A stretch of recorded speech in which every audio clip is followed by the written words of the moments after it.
嗱，其實翡翠手鐲咧真係冇你哋想象中咁貴嘅啫。嗱，呢度咧就係我生活咗半世嘅地方啦，2代人嘅源頭加工翡翠工廠。嗱，身邊嘅朋友都成日咁樣問我嘅，點解咁傻啊？咁大年紀啦，仲要出嚟拍視頻？嗱，我只能夠講咧，我熱愛翡翠呢個行業嘅。嗱，我已經喺平洲成30年啦，一半人生都已經係深耕翡翠嘅啦。嗱，而家呢個行業咧已經太過魚龍混雜啦，唔少手鐲已經莫名其妙咁炒到天價緊。呢個就係我一路以嚟都唔理解嘅。嗱，至於點解要拍短視頻咧，係因為我外甥教識咗我用互聯網，要跟上時代。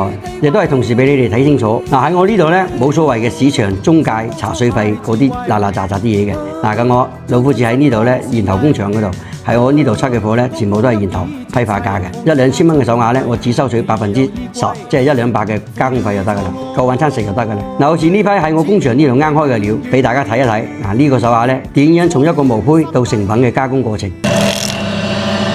嗱，依家啲成品就已經出咗嚟啦，你睇下。